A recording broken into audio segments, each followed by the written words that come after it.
Often I think what we end up doing is we live what I call a shadow life. And a shadow life is like we gravitate to the area that we're called to, but we never quite show up in that area. So I give an example of like, you might feel a call to write a book. So you go and work in Waterstones in Piccadilly, because you get to be surrounded by books, you get to meet people that love books, you get to buy your books at a discount, and maybe you'll even get to meet some authors and ask them for a few tips about writing.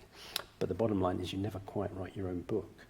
So one of the ways that we kind of manage not showing up is to live a parallel life to the one, where we can almost convince ourselves we're living the dream, but we're not really living the dream. Yes. So an example for me might have been, I don't know if you know, I was involved with Alternatives at St James's for over 20 years. And, I was co-running it, co-leading it for a couple of years. And to begin with, it was like, I'm living the dream. My dream was to be immersed in the world of personal and spiritual development. There I was running the London top platform for spiritual ideas. But then I began to get a bit bored. I thought, well, what's wrong with me that I'm living the dream and I'm not happy? And then I went on holiday and read some of Julia Cameron's The Artist's Way book. Yes, I do. For me, it's been a fantastic kind of guide in my life.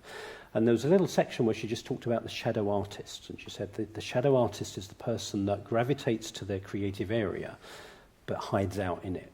And I had what I have come to affectionately call, because I come from Essex, I'm allowed to, an oh shit moment, where I went, oh shit. And the awareness I had is, I don't want to be the one organising the talks anymore. I want to be the one giving the talks. I don't want to promote authors, I want to be an author. I don't want to promote workshops, I want to run workshops. And I was already doing it to a small extent, but it was like that new awareness of like, oh dear, I'm hiding out. I'm being asked to show up more. And then it was like a massive new level of resistance to doing it.